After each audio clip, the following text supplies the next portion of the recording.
Well, let's speak live on the programme to Victor Gao, Vice President of the Beijing-based think tank Centre for China and Globalisation. Victor, welcome back to the programme. So what do you make of this deal, and where do you think we stand now in terms of trade between China and the US?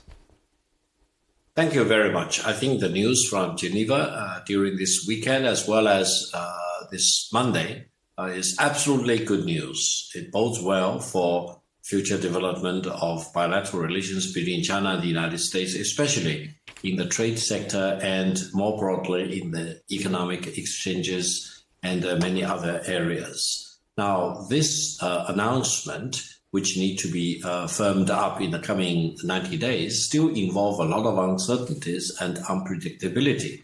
And I hope President Trump and his team will stick to what they already agreed in Geneva and faithfully work with the Chinese counterpart to make sure that all the agreements will be ironed out and put into a real treaty or agreement between the two countries. Now, another point I want to say is that this demonstrates that free trade is a good thing for both China and the United States, and ranking up tariffs do not solve the problem and will not help the United States to achieve the declared goal of moving manufacturing jobs back to the United States. But when you listen to the American, president, he was saying that in these negotiations they've agreed to open up China. The 90 days gives scope to completely rebalance and restructure trading arrangements. Is he right on either thing? Well, China wants to open up further and further, more broadly, more brightly, widely to the rest of the world. So it does not contradict, whatever President Trump says, does not contradict with the established government policy of China.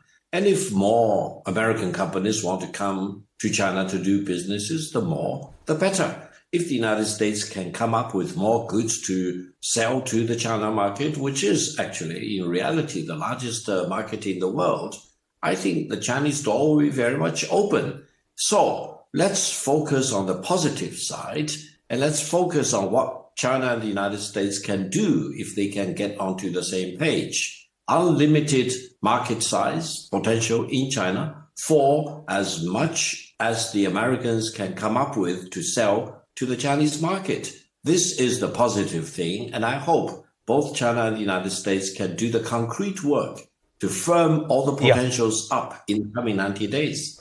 Just one sentence, if you could. Does it also demonstrate if you threaten China, it won't work? Absolutely. China cannot be threatened because China does not buy that kind of story. And only dealing with China with respect and treat China as an equal will solve the real problem. All right, Victor, thank you very much. We have to leave it there, but thanks for taking time to speak to us.